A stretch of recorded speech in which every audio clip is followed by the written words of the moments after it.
Academy Award-winning actor Richard Dreyfuss spoke to the LaJolla Golden Triangle Rotary Club on October 14, 2011 regarding the Dreyfuss Initiative Foundation and its efforts to improve civics in our educational system. This is part 3 of 6 of a roughly 50-minute talk.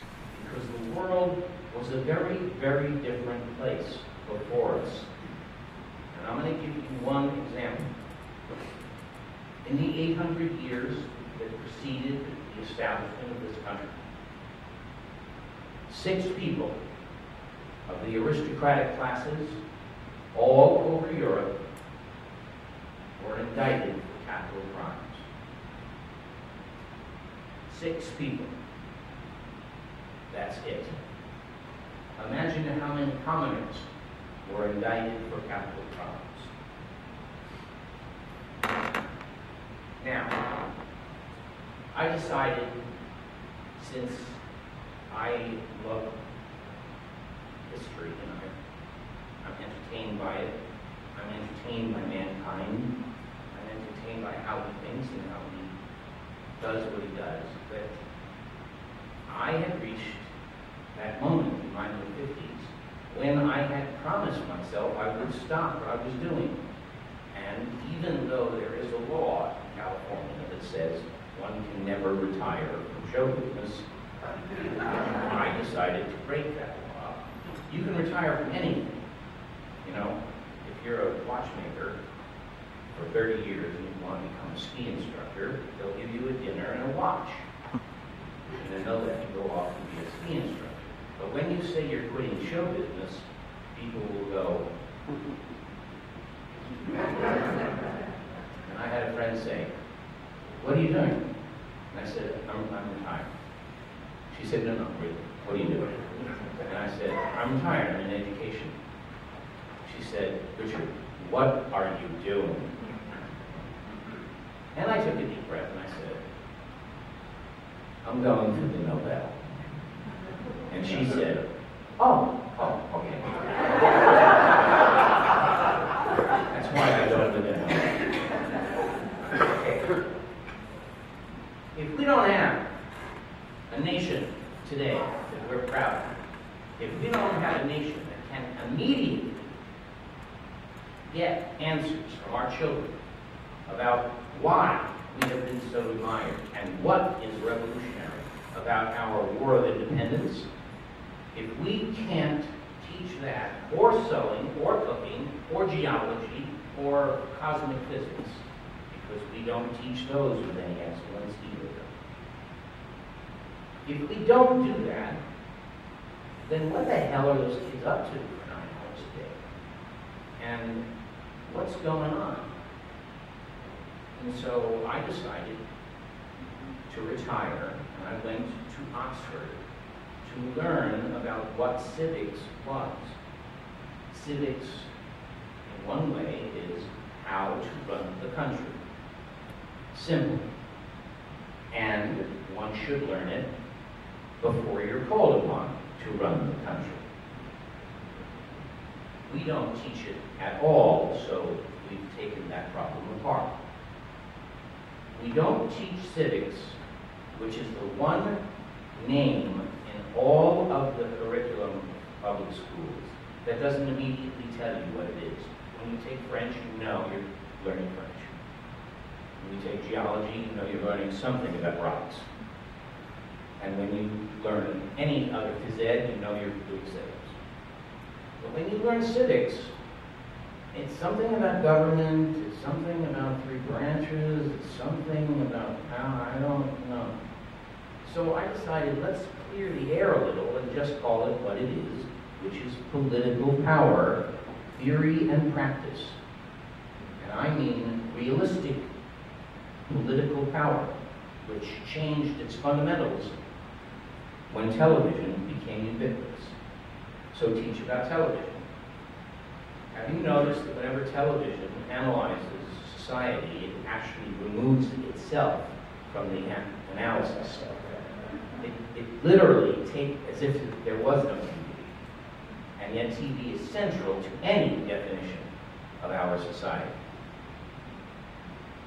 I was on a British talk show, and they were talking about stupid politicians.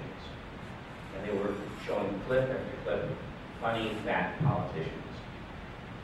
And I came on as the next guest because I had been a conscientious objector during Vietnam, and they were celebrating that. And I said, you know, you can't really tell this story unless you are willing to be named as the villain. And the host said, what do you mean? I said, you invented this. You made it seem like you had to look like John Kennedy in order to be a statesman. And if you were overweight or bald or fat or had a stammer, you could not be a statesman. One has nothing to do with the other, obviously. You created the soundbite. The soundbite was originally 5 minutes. It is now 8 seconds.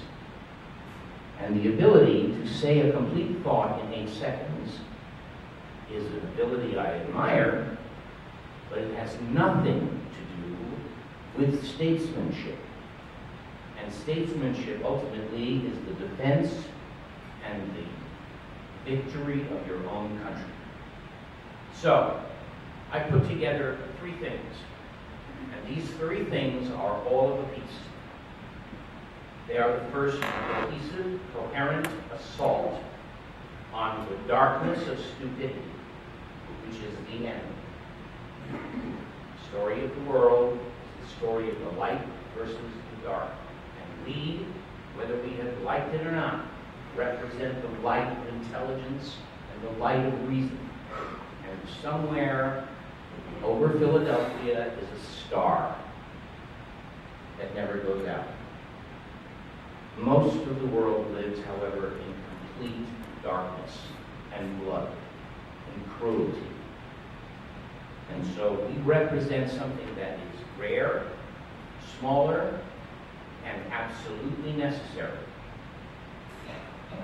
The curriculum is simple. The human brain takes longer to develop than any other mammal's brain.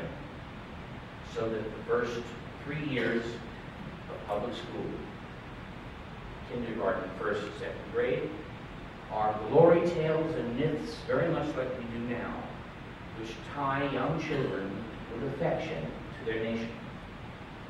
And those glory tales are, or should be, based on real events, because you can't throw a rock in any direction without hitting a good deed created by America.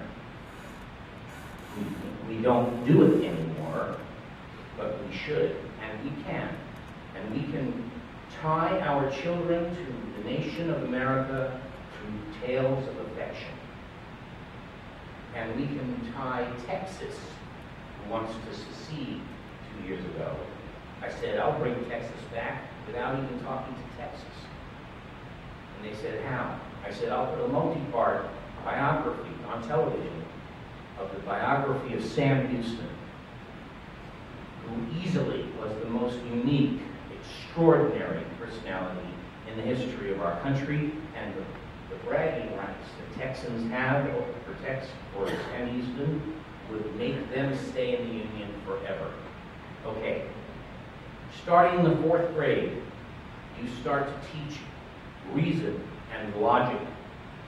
And you have classroom exercises of debate and dissent and civility and opposing views. And you can have these exercises not only in classes of history, but in all classes.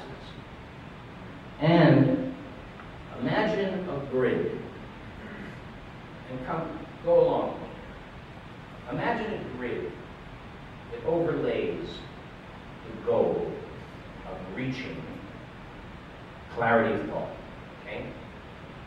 That grid means that what poems you learn in English Lit inform the values of the Enlightenment.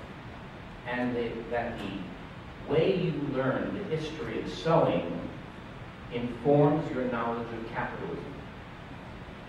And each subject can inform and reinforce your value system and your history. You must be willing to grow into the emotional maturity necessary for what is called critical analysis. And critical analysis is the end of this curriculum.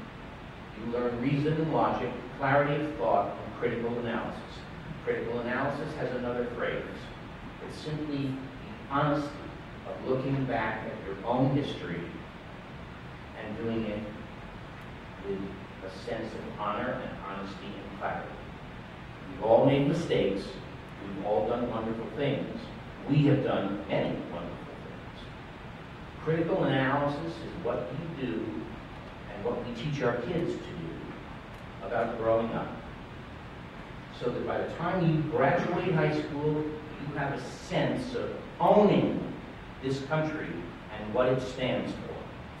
This concludes part 3 of 6 of the presentation. To learn more about the Dreyfuss Initiative Foundation, visit thedreyfussinitiative.org. To learn more about the LaJolla Golden Triangle Rotary Club, visit lajollagtrotary.org. To learn more about Dan McLellan, the producer of this video, visit danmclellan.com.